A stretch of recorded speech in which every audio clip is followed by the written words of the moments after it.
بسم الله الرحمن الرحيم وأوحينا إلى موسى او زړه واچول منګه مور د موسی علیہ السلام ته ان ارضیه دا چې پیور کوا دلرا ایزا خفتی علیه کلا چو یرید تا پد باندی فالقی نقپرید دلرا فی الیم پا دریاب کی ولا تخافی یوم یریگا ولا تحزنی یوم غم جنیگا انا رادو الیکی یقینا زواپس کم دلرا تاتا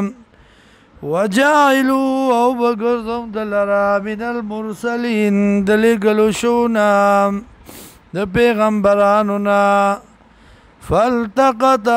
آل فرعون روچت کدلرا کور والو د فرعون لیکون لهم دا چی انجام دا شیم چی شدی لرا عدوان دشمنا وحزنا او غم ان فرعون یقینا فرعون وهامان وجنودهما والاخکر ددی كانوا خاطئين وخطاكارا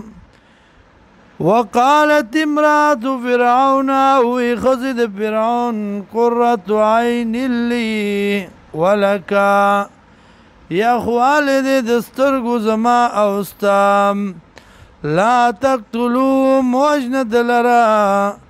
عسى قريب دا ان ينفعنا دا چه پیدا برا کی منگتام او نتخذه ولدا یا بونیو دلرا پزوی توبا وهم لا يشعرون او دین پوی دلم واصبح فؤاد ام موسى او شو زړه د مور د موسی علیہ السلام فارغا خالد غمنا ان کادت یقینا نزدیوام یا فارعن خالد ارسزنا بید موسی علیہ السلام نام ان کادت لتفدیم یقینا نزدیوا چخکار کڑو بید لرا لولا الربطنا علی قلبها کچرتا پٹای نوی لگولی منگا نو مضبوط کړي منګه زړه د دې لتكون من المؤمنین دې لپاره چې شي د ایمان والو نه